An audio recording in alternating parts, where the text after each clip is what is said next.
Il est 10 heures ici à Paris. Bonjour à toutes et tous et bienvenue dans Parlons-en, votre rendez-vous avec l'info qui prend son temps. Voici les titres de ce lundi. Laurent Nunez en Algérie. Le ministre français de l'Intérieur va tenter de renouer le dialogue avec Alger.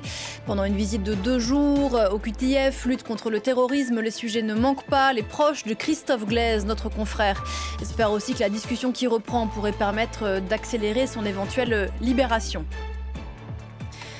Que s'est-il passé jeudi à Lyon pour qu'un jeune de 23 ans, proche de la mouvance nationaliste, décède de ses blessures 2 jours plus tard? Le ministre de la Justice français Gérald Darmanin accuse, je cite, l'ultra-gauche d'être responsable de ce lynchage meurtrier. Le procureur de Lyon tiendra un point presse cet après-midi. Et puis la brève tournée européenne de Marco Rubio après sa participation à la conférence de Munich, une visite au Premier ministre nationaliste slovaque. Le chef de la diplomatie américaine est à Budapest. Il sera reçu tout à l'heure par Viktor Orban. Il vient apporter son soutien aux dirigeants européens le plus opposés à la politique de Bruxelles. On reviendra sur ces titres dans le journal de 11h. Aujourd'hui, dans Parlons-en, le sort des combattants africains dans les rangs de l'armée russe sur le front ukrainien. Leur présence est documentée depuis plusieurs mois, mais on savait jusqu'il y a peu de choses de leur sort dans la guerre, de leur pays d'origine ou encore de leur identité. Plusieurs rapports publiés récemment nous permettent d'en savoir plus et de mettre le doigt sur ce qui semble bien être un trafic d'êtres humains organisé par Moscou pour parer aux pertes considérables que son armée subit sur ce front ukrainien. Russie, les malgré nous africains, c'est un numéro de Parlons-en aujourd'hui avec François Mazet, Thierry Vircoulon et Lou Osborne. Bonjour à tous les trois, merci d'être là. Bonjour. On a beaucoup de choses à se dire, c'est Parlons-en et c'est parti.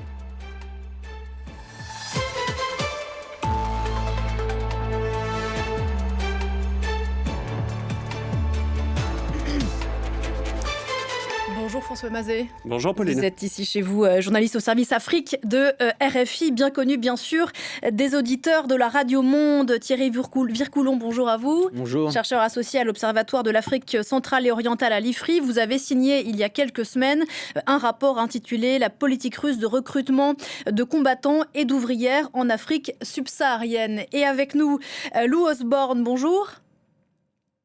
Bonjour. Vous êtes membre du collectif d'investigation Impact All Eyes on Wagner. C'est vous qui avez co-signé l'enquête publiée il y a quelques jours intitulée Le business du désespoir, qui raconte comment la Russie ratisse l'Afrique pour combler ses pertes humaines en Ukraine. Et vous avez identifié dans ce rapport 1417 combattants originaires de 35 pays du continent enrôlés dans l'armée russe entre 2023 et mi-2025, dont 316 ont été tués. Avant d'entrer dans le détail de ce rapport, on va regarder ce sujet que nous avions réalisé il y a quelques jours à l'occasion de la publication du rapport qui nous emmène au Kenya. Parce que parmi ces combattants africains que la Russie déploie en Ukraine, il y a des Kenyans. On regarde ça et on se retrouve juste après. Jeudi dernier, dans un village du centre du Kenya, une équipe de la télévision allemande suit une famille qui enterre symboliquement Charles Waitaka, 31 ans. Attiré en Russie par une agence qui lui promettait une place de mécanicien pour l'armée, il a dû à son arrivée signer un nouveau contrat en russe qui a fait de lui un soldat. Il a dit « À l'heure où je vous parle, je suis en plein entraînement au combat. La situation n'est pas bonne, priez pour moi. » Envoyé sur le front, Charles a sauté sur une mine. Selon l'ambassadeur ukrainien à Nairobi, son cas est loin d'être isolé. La Russie n'arrive plus à recruter. Et il leur revient moins cher de chercher ailleurs dans le monde en exploitant la détresse économique des populations. Des enquêtes comme celle de l'AFP le confirment. Sur les réseaux, des agences font miroiter des visas et des salaires compris entre 920 et 2400 euros mensuels, une fortune au Kenya. Mais une fois en Russie, les recrues, bien souvent sans passé militaire, signent des contrats rédigés en cyrillique et sont envoyés au front, comme chair à canon. Le gouvernement kényan a annoncé mardi une visite à Moscou en mars. Nous demandons au gouvernement russe de veiller à ce que les Kenyans ne soient pas inscrits sur la liste des personnes susceptibles d'être recrutées. Nous voulons que ce soit clairement établi.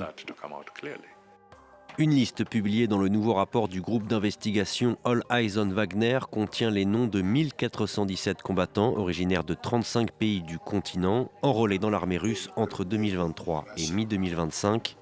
316 sont morts, soit un taux de décès supérieur à 22%. Voilà pour quelques éléments autour de ce rapport, Lou Osborne, que vous avez co-signé. Comment est-ce que vous êtes parvenu à dresser cette liste et est-ce que cette liste est exhaustive?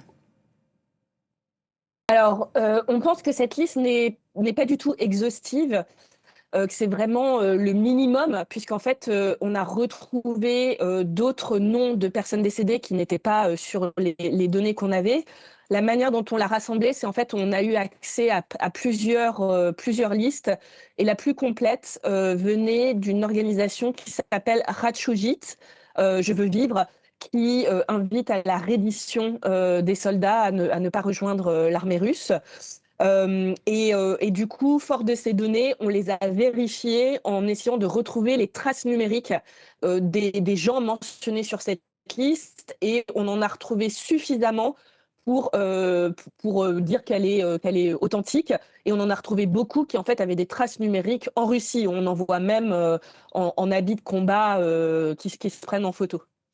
Donc cette liste fait état de 1417 combattants originaires de 35 pays du continent. Je le disais, vous Thierry Vircoulon, dans ce rapport donc, de l'IFRI publié au mois de décembre, vous avez fait état de 3 à 4 000 d'Africains sur les 18 à 20 000 combattants étrangers dans les rangs de l'armée russe. Ça permet d'avoir une idée de la proportion de combattants africains. Oui, tout à fait. Ça fait un peu moins de 30%, donc un peu moins d'un tiers, sachant que la Russie recrute globalement, hein, pas seulement en Afrique, mais aussi au Moyen-Orient, en Asie, en Amérique du Sud. En Corée du Nord. En Corée du Nord. Mais Corée du Nord, c'était une coopération d'État à État.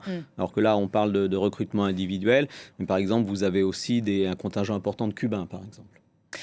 Et vous, François, vous avez travaillé ces derniers jours avec le service Afrique de RFI sur alors ce rapport-ci, mais aussi celui de l'IFRI d'il y a quelques semaines. De quels pays africains viennent ces combattants ? Alors principalement d'Égypte, le premier fournisseur, puis il y a le Cameroun, les autres pays qui envoient d'importants contingents, le Ghana par exemple, ou encore l'Ouganda et le Kenya.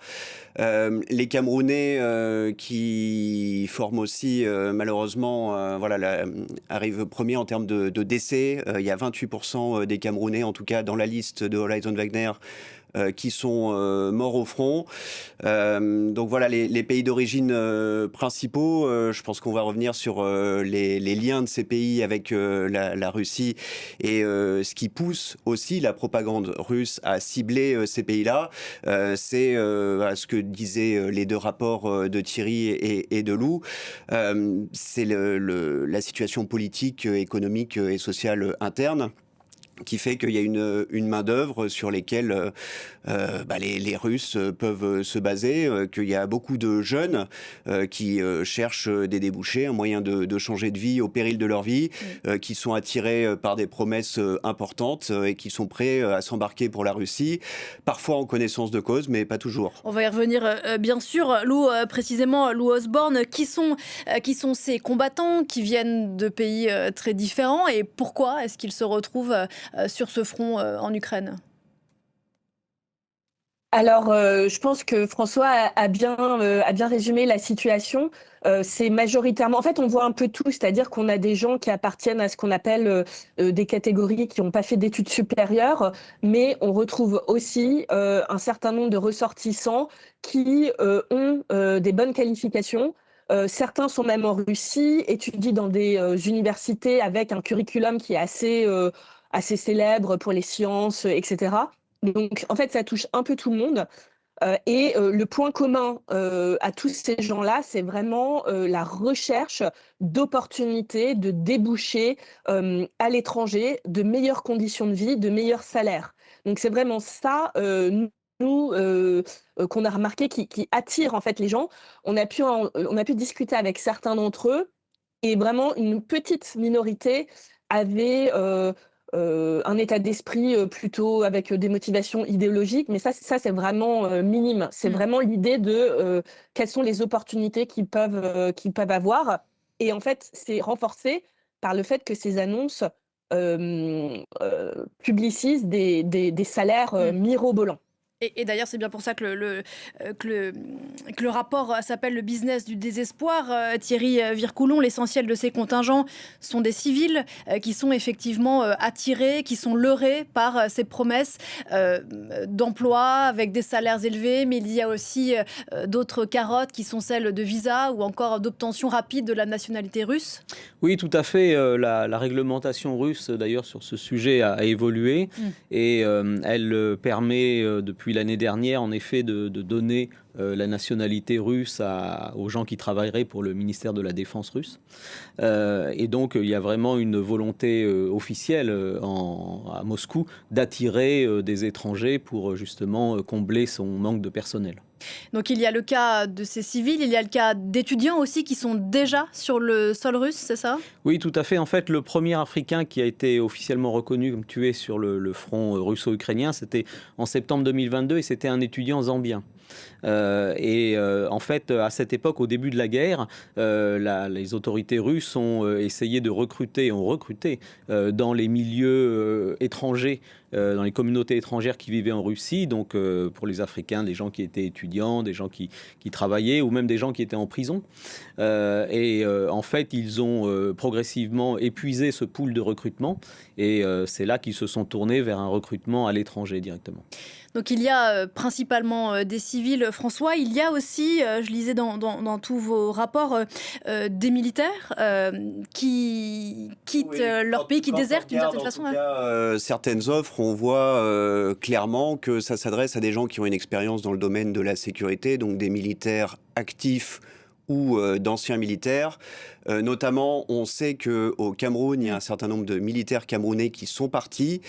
Ça a amené les autorités, l'année dernière, il y a eu une note, il y a à peu près un an, du ministère camerounais de la Défense, qui a instauré une sorte de contrôle des troupes avec interdiction aux militaires actifs de quitter le territoire camerounais sans autorisation expresse du ministère. Donc ça veut dire qu'il y a bien des filières de départ, tout simplement parce que les salaires sont beaucoup plus importants. On multiplie le salaire par 10 selon un calcul de ISS, donc un think tank africain sur les politiques de sécurité. Et puis ça vise quand même des militaires dans des armées qui sont actives. Ce que dit le confrère camerounais Raoul Soumotayo, donc le chercheur d'ISS qui a fait un rapport là-dessus, c'est que les militaires camerounais sont quand même relativement bien formés. Ils ont l'habitude du combat puisqu'il y a ce conflit larvé depuis quasiment 10 ans dans les régions anglophones, plus le risque djihadiste dans l'extrême nord. Donc ils sont reconnus comme des spécialistes. Ça fait qu'il y a des combattants, y compris des unités d'élite du BIR. Ça, on en parlera prochainement sur RFI. Il y a des hauts gradés du BIR qui, en lien avec des autorités camerounaises, organise le départ de certaines personnes sur des bases individuelles.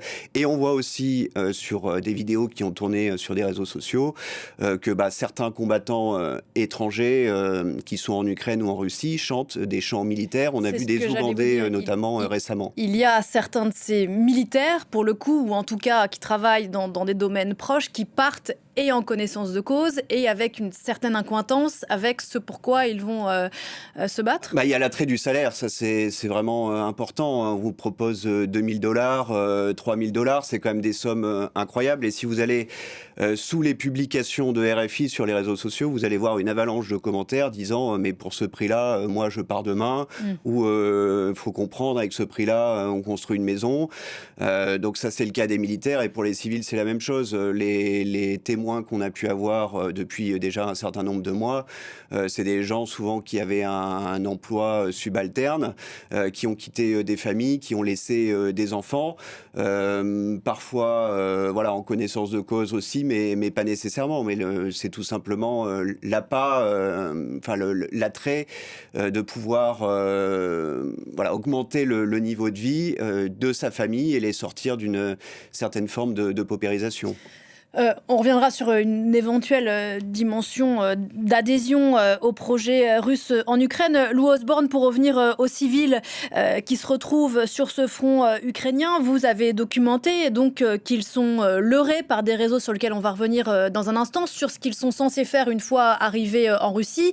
À aucun moment, pour la plupart d'entre eux, je dis ça sous votre contrôle, il ne leur est dit au moment du départ qu'ils vont effectivement se retrouver sur le front à combattre arme à la main.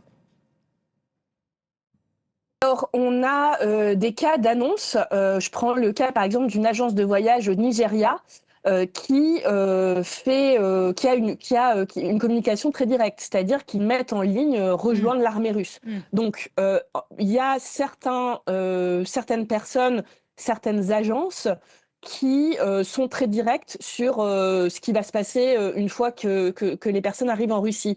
Par contre, c'est vrai que la majorité des annonces, des agences de recrutement ou de voyage qu'on a identifiées, elles ne sont pas si explicites.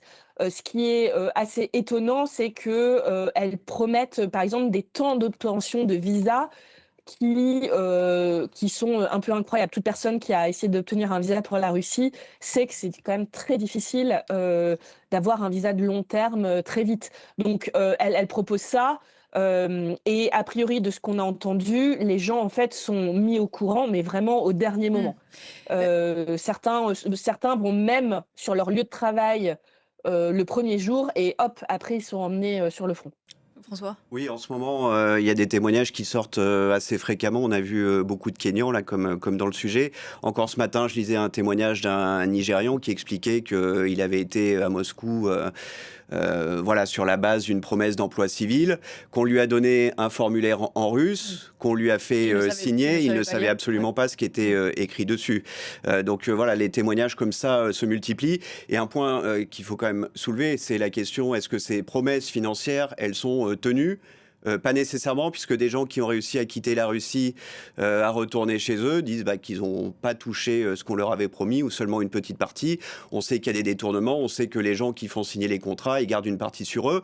Et d'ailleurs, les gens qui partent pour des emplois civils, souvent ils payent leur billet d'avion et ils versent une avance pour avoir le visa. Donc vous avancez 1 million de francs CFA, 1500 euros environ. Vous commencez à servir. Est-ce que vous allez récupérer la donne ? Est-ce qu'on va vraiment vous donner les $2000 ? C'est pas du tout certain. Il y a aussi pas mal de témoignages de civils qui racontent qu'on leur a proposé des emplois, alors pas sur le front, mais qu'on leur parlait d'être en deuxième ligne, d'être en support de l'industrie de guerre, etc. On a cultivé une forme d'ambiguïté, quoi. Oui, tout à fait. Il y a un certain nombre d'autres emplois qui disaient qu'ils seraient dans les services logistiques de l'armée, etc. Et en effet, c'était faux. Mais le désir d'émigration est extrêmement fort en Afrique subsaharienne, mais aussi en Asie du Sud-Est. Et donc, c'est vraiment là-dessus que la Russie joue. Et c'est grâce à ça que ce réseau international qu'elle a développé lui permet de recruter vraiment partout. D'ailleurs, on n'a pas évoqué le cas de ces migrants arrêtés en Russie, à qui on dit qu'ils doivent s'engager pour éviter l'expulsion. Oui, bien sûr. Au début, il y avait tous les gens qui étaient en situation irrégulière, qui ont été les premiers à être pris dans les filets de Russes et à être envoyés, en effet, sur le front. La plupart du temps, d'ailleurs, au début, en tout cas dans la partie 2022-2023, enrôlés dans le groupe Wagner et pas directement dans l'armée russe comme ça se fait maintenant. Quid des femmes, parce que ceux dont on parle sont plutôt des jeunes hommes ou des hommes un peu moins jeunes. Est-ce qu'il y a aussi un réseau de femmes africaines ? Et si oui, que leur promet-on et qu'est-ce qu'elles se retrouvent à faire à la fin du voyage, entre guillemets ? Oui, alors là, c'est un réseau tout à fait différent parce que c'est un recrutement qui est public, qui est ouvert pour un complexe militaro-industriel dans le Tatarstan, qui est le complexe d'Alabouga, où on fabrique des drones. Et là, les gens d'Alabouga recrutent ouvertement des ouvrières, uniquement des femmes, très jeunes, non qualifiées, entre 18 et 22 ans, un peu partout dans le monde. Et ils ils offrent, ce programme se présente comme un programme de formation professionnelle à des métiers civils, encore une fois, alors que en fait, ce n'est pas un programme de formation professionnelle, et elles sont rapidement mises à l'assemblage des drones. Donc là aussi, ce sont des offres de formation professionnelle trompeuses, abusives, et qui sont aussi mondiales. François, là-dessus ? Oui, ce programme à la Bougastart, il est intéressant parce qu'il est relayé de manière tout à fait officielle par la diplomatie russe, par les maisons russes, dans les pays où il y en a, et puis aussi parfois même par les autorités des pays locaux. Donc au début, ça ciblait les pays anglophones principalement, et là on a vu depuis quelques temps qu'il ciblait aussi des pays francophones, notamment la Côte d'Ivoire, et le gouvernement ivoirien a lui-même relayé le programme à la Bougastart en y voyant comme une opportunité de formation sur le long terme. Ce qui n'est pas le cas, puisqu'on sait déjà depuis pas mal de mois, il y a déjà eu des enquêtes là-dessus, que ces jeunes femmes, elles sont surutilisées, on va dire. Parfois, elles montent des drones, mais elles peuvent aussi avoir des tâches subalternes, il y a des cas d'abus, etc. Et tout cela se fait aussi avec un matraquage de propagande derrière, avec tout un paquet d'influenceurs qu'on peut retrouver sur les réseaux sociaux, sur TikTok, etc. Que ce soit des Russes, mais aussi des Africains qui sont installés en Russie et qui sont montés en épingle par les algorithmes. Et donc ça donne une image tout à fait enjolivée de la vie en Russie et de ce type de programme. Oui, en effet, ça comme tu le disais, ça s'est étendu maintenant aux pays francophones, avec notamment à Madagascar une association qui s'appelle les Amis de la Russie à Madagascar, et qui recrute ouvertement pour ce programme depuis quelques mois, et qui se vante d'avoir envoyé des jeunes malgaches en Russie. Et c'est l'essentiel du recrutement de femmes aujourd'hui en Russie, ce programme à la Bouga. Oui, il y a vraiment un ciblage, comme je disais, de femmes et de jeunes femmes surtout, qui sortent des études et qui cherchent une formation professionnelle. Alors on en vient justement à ces réseaux, Lou Osborne, sur lesquels vous avez travaillé, ces réseaux de recrutement. Il y a toute une myriade de relais, alors en Russie bien sûr, mais dans les pays africains. François, vous parliez des maisons russes, il y a aussi des agences de voyage, les mets entre guillemets, qui offrent tout ce panel de à la fois offres d'emploi plus ou moins fictives. Vous les avez documentées? Oui, alors on a observé vraiment plusieurs couches. Donc évidemment, il y a une couche qui est gérée depuis la Russie et qui est russe. On a eu l'opportunité de parler à un recruteur russe qui essaimait des messages dans des groupes WhatsApp en Afrique pour justement offrir un recrutement dans l'armée. Cette personne nous a dit qu'en fait, elle représentait les intérêts, c'était pas vraiment une vraie société, elle représentait les intérêts des services de sécurité russes, le FSB. Donc on pense qu'il y a en effet une coordination qui est faite par vraiment l'appareil sécuritaire russe derrière l'ensemble de ces recrutements. Et en fait, on voit sur place localement deux types de sociétés d'organisation. Il y en a qui se sont vraiment créées au moment de la guerre et qui sont donc des agences de voyage ou des agences de recrutement qui sont spécialisées sur la Russie, qui disent d'ailleurs avoir un partenariat, d'être officiellement accrédités par les autorités russes.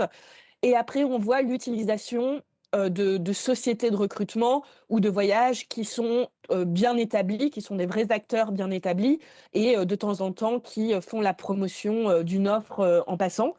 On voit que la Russie aussi utilise pas mal, donc, comme on disait, les influenceurs et aussi les acteurs de la coopération Russie-Afrique.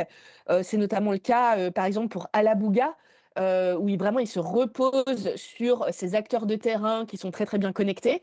On voit que certaines des recrues donc, qui ont rejoint l'armée russe deviennent des espèces de promoteurs de cette belle vie qu'ils auraient dans l'armée russe. Donc ça joue un rôle assez important.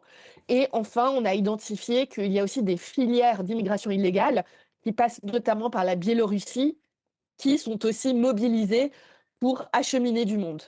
Des réseaux de recrutement, François Mazet, qui ont pignon sur rue. Oui, effectivement, les agences dont on parle, en fait, c'est des agences d'émigration. Donc, elles vendent la Russie comme elles vendraient le Canada ou le Qatar. Seulement, après, les procédures sont plus ou moins évidentes. Et là, c'est vrai qu'avec la volonté de la Russie de faire rentrer cette main-d'œuvre, ils peuvent promettre des visas en un temps record, comme Lou le disait tout à l'heure. Donc, c'est très vendeur, effectivement. Oui, sachant que, vous le rappeliez, nombre de ces candidats à l'exil doivent payer pour organiser leur départ sur ces réseaux. Qu'avez-vous découvert, Thierry Vircoulon ? Nos recherches concordent, et en effet, il y a un réseau russo-africain qui est extrêmement développé. Qui s'appuie sur de longues années d'implantation russe en Afrique. Oui, et qui a été renouvelé aussi parce que c'est plus les anciens qui ont été formés en Union soviétique, c'est maintenant d'autres acteurs. Et on note également qu'il y a probablement des agents en effet russes, puisque au Kenya l'année dernière, un entrepreneur russe a été arrêté par la police kenyane dans un coup de filet. Il a après été libéré et il est probablement reparti en Russie. Donc on voit qu'il y a probablement la main aussi des services russes dans la gestion de ces réseaux. Mais en tout cas, on voit que l'essentiel en fait des recrutements passe par les réseaux sociaux. Et ça, c'est vraiment l'outil massif. On a même trouvé en Afrique du Sud des gens qui ont été recrutés par le biais de jeux vidéo.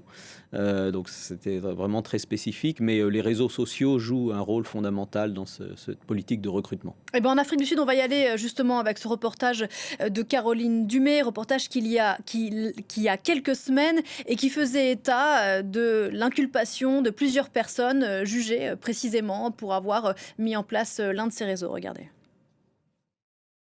5 suspects sont actuellement jugés devant le tribunal d'instance de Kempton Park. Parmi eux, une journaliste accusée d'avoir recruté des Sud-Africains pour les envoyer se battre en Ukraine aux côtés des Russes. Selon la loi sud-africaine, il faut une autorisation gouvernementale pour aller se battre à l'étranger. Ce procès constitue une première dans le pays. En tant que ministère public, nous voulons nous assurer que l'enquête est correctement menée afin de pouvoir développer une jurisprudence à partir de ce dossier à l'avenir. Cette affaire intervient alors que 18 Sud-Africains sont déjà en Ukraine. Des recrues qui ont suivi Duduzile Zuma, qui leur promettait une formation d'agent de sécurité en Russie.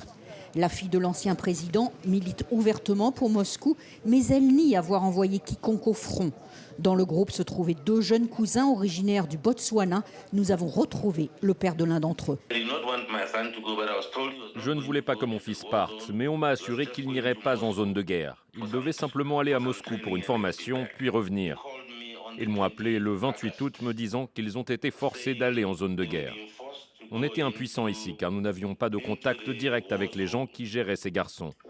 On n'avait aucun contact au sein du parti MK pour leur demander d'intervenir. Même pas de contact avec Zuma. Dans une conférence de presse, le parti de Jacob Zuma annonçait la démission de Duduzile Zuma de toutes ses fonctions. Au Parlement du Cap, ce député de l'opposition a porté plainte pour trafic d'êtres humains. Il demande une enquête approfondie. Les partis politiques ne peuvent pas être impliqués dans des activités criminelles et continuer à être enregistrés comme des partis politiques. Plusieurs enquêtes sont en cours. Personne ne sait combien de Sud-Africains se battent aux côtés des Russes. Il y a ces procédures, François Mazet, lancées en Afrique du Sud, mais précisément, comment est-ce que vous évoquiez les Ivoiriens tout à l'heure, comment est-ce que les gouvernements locaux réagissent à ces départs ? Alors ça dépend des pays. On remarque que dans un pays comme l'Afrique du Sud ou le Kenya dont on a parlé, où il y a quand même une presse libre, où il y a une certaine liberté d'expression, et bien ces cas, ils arrivent sur la place publique et donc ça met la pression sur les autorités. Le gouvernement kényan avait déjà dit qu'ils allaient travailler au rapatriement d'un certain nombre de Kenyans bloqués. La semaine dernière, le ministre des Affaires étrangères a été obligé de prendre une position assez forte et de promettre qu'il allait aller à Moscou prochainement pour en parler directement avec les autorités russes. Cyril Ramaphosa, donc le président sud-africain, a appelé Vladimir Poutine la semaine dernière. Selon ce qui est ressorti de cet appel, ça a été un sujet qui a été abordé. Mais on voit bien dans le cas de l'Afrique du Sud que ces réseaux-là, ils ont aussi, il y a aussi des réseaux politiques en lien avec la Russie. Il y a 2 partis très russophiles en Afrique du Sud, donc le MK lié à la famille Zuma et IFF de Malema. Donc il y a toute une promotion de la Russie. Thierry Vaucoulon là-dessus ? Oui, je crois que le cas de l'Afrique du Sud est tout à fait spécial, parce que là, on a affaire à un scandale politique, comme le disait votre reportage, parce que c'est un parti politique qui a envoyé des gens en Russie et qui sont retrouvés sur le front. Et donc là, on voit pour la première fois, une connivence directe entre un parti politique et les autorités russes, un parti politique africain et les autorités russes, et ça, c'est vraiment tout à fait inédit par rapport à ce qu'on voit ailleurs. Justement, dans le reportage, Lou Osborne, on voyait ce père de famille, ou en tout cas ce proche de 2 soldats disparus. Vous avez fait aussi cette enquête, ce document, ce rapport, pour nombre de familles qui n'ont ou pas ou très peu de nouvelles dès lors, et encore moins, malheureusement, quand ces proches ont été tués sur le front en Ukraine. Alors oui, tout à fait. On a fait le choix de publier la liste des hommes tués en action, donc ceux qui sont enrôlés auprès de l'armée russe et qui ont été tués sur le champ de bataille, avec en tête l'idée que certaines familles pourraient regarder dans cette liste et essayer de retrouver des proches. Je dois vous dire que depuis qu'on a fait ça, on a eu des réponses, c'est assez démentiel.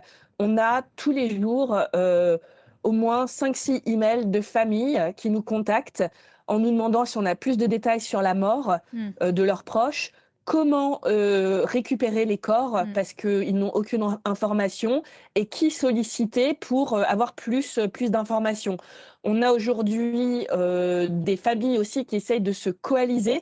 Donc c'est le cas au Ghana où elles sont en train de réfléchir à aller ensemble voir l'ambassade de Russie, et grâce notamment à plusieurs personnes, on a pu aussi faire passer ces listes à des organisations des droits humains qui sont implantées localement et qui vont voir comment elles peuvent se saisir du sujet. Mais vraiment, ce qui est honnêtement atroce, c'est qu'elle elle raconte l'histoire de ne pas avoir de nouvelles et en fait de voir le nom sur la liste, et c'est terrible. On voyait le sujet, François Mazet, qu'on a diffusé tout à l'heure, de ces Kenyans qui enterraient symboliquement l'un des leurs. Quand on entend ces familles qui découvrent le nom de leurs proches dans des rapports d'ONG et qui se demandent comment récupérer la dépouille, c'est terrible, parce qu'on imagine bien que ça va être très compliqué. Oui, c'est une conversation que j'ai eue moi-même avec des familles de personnes qui sont sur la liste, donc qui bien sûr passaient la première phase. Qui ont appris dans cette liste le décès. Qui ont appris effectivement le décès de leurs proches dont ils n'avaient pas de nouvelles depuis 1 an et demi parfois. La question, c'est où est le corps ? Est-ce qu'il y a une possibilité de le rapatrier ? Et évidemment, malheureusement, on ne peut rien leur répondre à ces gens-là. Précisément, venons-en à ce qui se passe pour ces combattants, comment c'est pour eux sur le terrain. Alors les échos qu'on peut avoir, c'est aussi de ces Africains qui ont été arrêtés par les forces ukrainiennes, qui sont toujours ou qui sont passés par les prisons, qui sont devenus des prisonniers de guerre dans les mains des Ukrainiens. On va écouter le témoignage d'un Kenyan qui a été capturé par les Ukrainiens et qui a été libéré, qui raconte comment ça se passait pour lui sur le front. Pour moi, je ne savais pas, parce que c'était écrit en russe. Et je n'ai jamais écrit en russe. Je ne peux pas écrire, je ne peux même pas lire. J'ai réalisé que c'était militaire quand ils m'ont emmené dans un camp militaire. C'est alors que j'ai compris que c'était un contrat militaire. Non seulement j'ai signé ce contrat, mais j'ai aussi signé pour que ce type qui m'a emmené là-bas puisse contrôler tous mes faits et gestes. Voilà, Thierry Vaucoulon, pour résumer ce qu'on a dit depuis le début de cette émission, il s'agit d'une grande partie de civils qui n'ont jamais de leur vie mis un pied sur ce territoire ukrainien, qui se retrouvent à combattre alors qu'ils, j'imagine, ils n'ont pas ou très peu de formation, qu'ils n'étaient pas au courant. Et d'après ce que je comprends des témoignages, c'est plutôt des gens qu'on envoie en première ligne. Oui, tout à fait. C'est des gens qu'on envoie pour faire les missions les plus dangereuses, qui sont dans des unités où il y a notamment des Russes, mais qui sont souvent des gens qui ont été recrutés en prison, là aussi, qui n'avaient pas le choix. Et donc, c'est vraiment un usage de chair à canon qui fait partie de la stratégie militaire russe, qui sacrifie ses hommes, donc de surcroît les étrangers encore plus. Et on estime, enfin, l'OTAN estime qu'il y a plus d'1 million de soldats russes qui sont morts depuis le début de ce conflit. Donc, on voit que c'est vraiment une vraie stratégie militaire de sacrifice. Je crois que parce qu'on parlait du rapatriement des corps, mais je crois que l'enjeu véritable maintenant, ça va être le rapatriement de ces mercenaires africains, en quelque sorte, qui sont encore dans l'armée russe, que demandent plusieurs gouvernements, donc le Kenya et l'Afrique du Sud, et je pense qu'il va y avoir d'autres gouvernements africains qui vont réclamer le rapatriement. Et il y a déjà une vingtaine ou une trentaine de Kenyans qui ont été rapatriés. Et donc ça, c'est très, très important parce que, en effet, ça va impacter les relations entre la Russie et ces pays africains. Pour revenir sur ce qu'il arrive à ces jeunes hommes sur le front, vous avez raconté, François, dans un de vos articles, et pour faire écho à cette idée de chair à canon qu'évoquait Thierry Vircoulon, que c'est par ailleurs teinté de racisme. Je cite un de vos articles, un des combattants qui raconte « Dès qu'on peut marcher, on nous envoie au front, les Africains en première ligne, les Russes, ils restent au camp, ils envoient les Noirs et les internationaux devant pour occuper et avancer. À chaque gain, il y a un coût, notamment les mines qui nous déciment. » Oui, exactement. Voilà, c'est la stratégie de la chair à canon, gagner le maximum de kilomètres carrés possible et peu importe le coût. Alors évidemment, la Russie ne peut pas se permettre d'envoyer ses propres enfants en première ligne parce que politiquement, c'est infaisable. Et donc Vladimir Poutine essaye de limiter le recrutement de jeunes Russes pour la guerre en Ukraine, d'autant qu'il y a une économie à faire tourner derrière. Donc il peut pas créer des classes creuses de Russes qui vont aller se faire massacrer en Ukraine.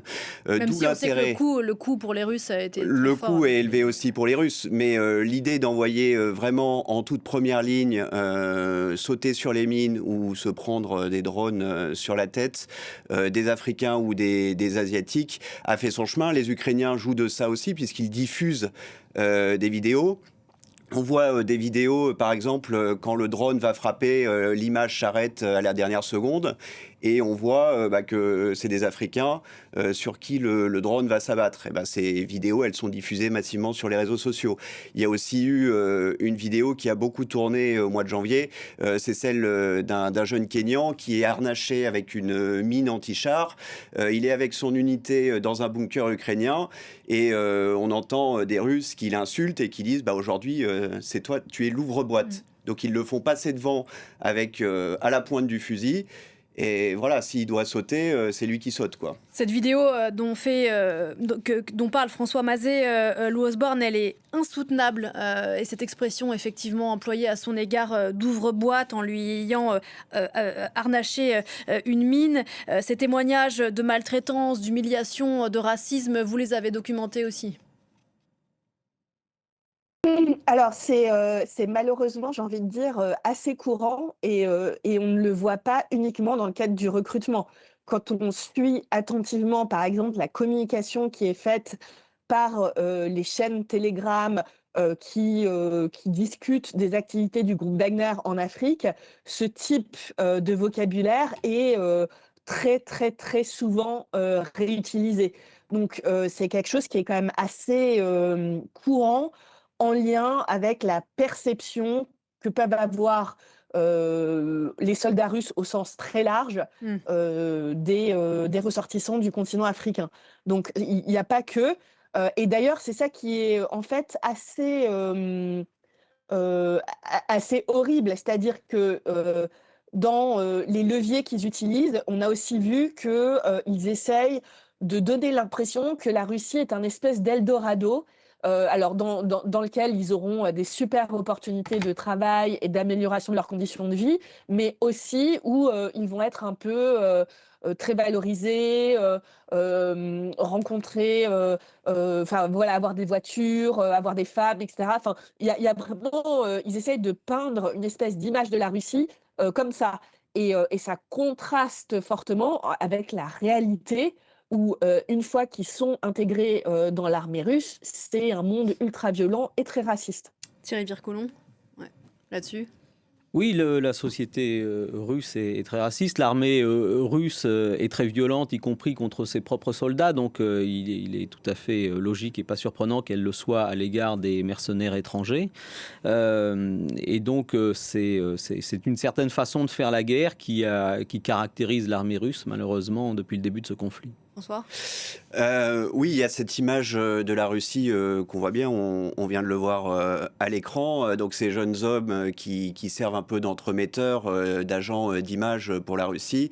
Ils ont des treillis bien propres, ils ont des Rangers bien propres, ils ont des grosses voitures, on voit les gratte-ciel de Moscou derrière. Si vous allez sur TikTok, souvent ils sont avec des jolies femmes blondes. Donc il y a tout un imaginaire un peu viriliste aussi qui va avec ça, qui s'adresse à des gens qui, dans leur pays d'origine, sont un petit peu écrasés par un système politique et socio-économique défaillant.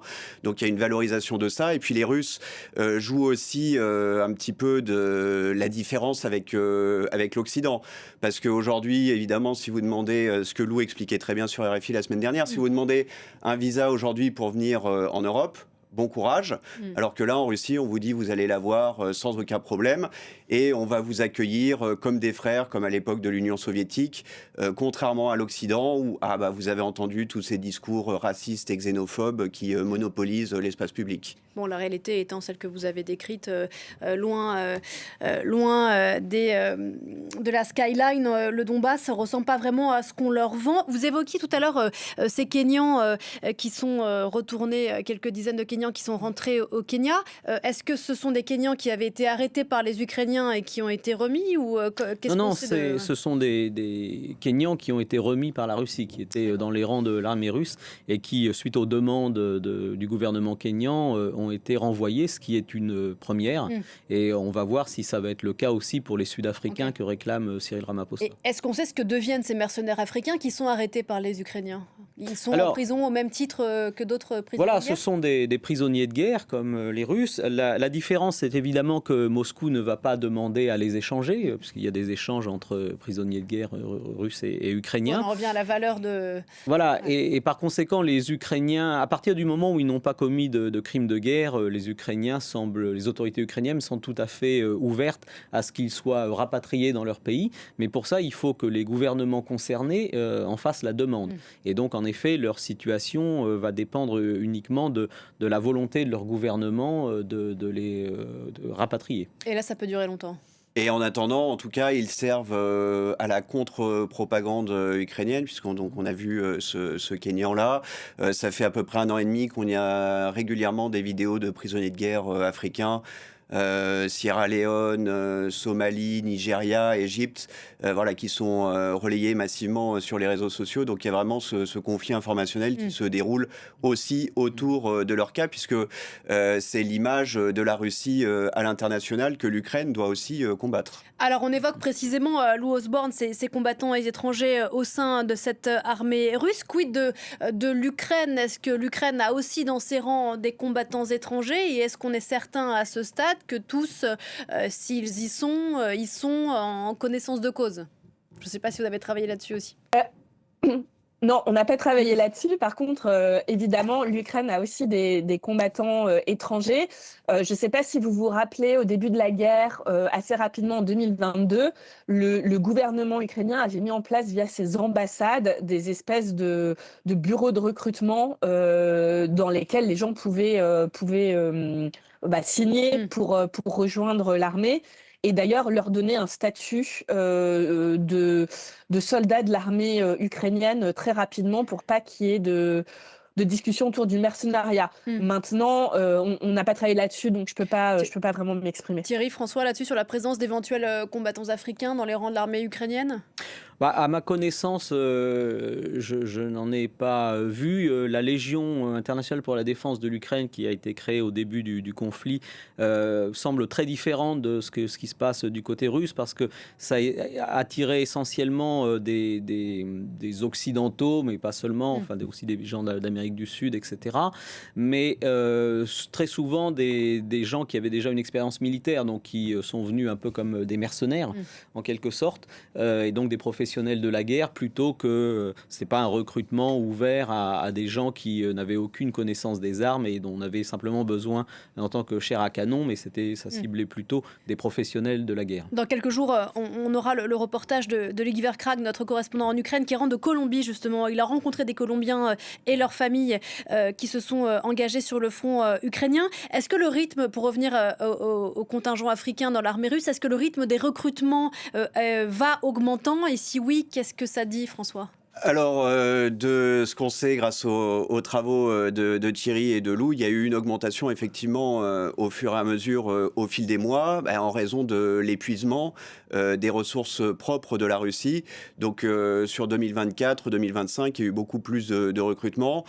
On va voir dans les mois qui viennent si cette augmentation va se poursuivre ou si la source va se tarir à cause des révélations qui viennent d'être faites. Que vous avez fait chacun dans vos lignes. Thierry Vircoulon, merci beaucoup. On peut retrouver votre rapport sur Internet qui s'appelle « Politique russe de recrutement de combattants et d'ouvrières en Afrique subsaharienne » que vous avez fait pour l'IFRI. Merci encore d'avoir participé à cette discussion. Lou Osborne, merci beaucoup d'avoir été avec nous.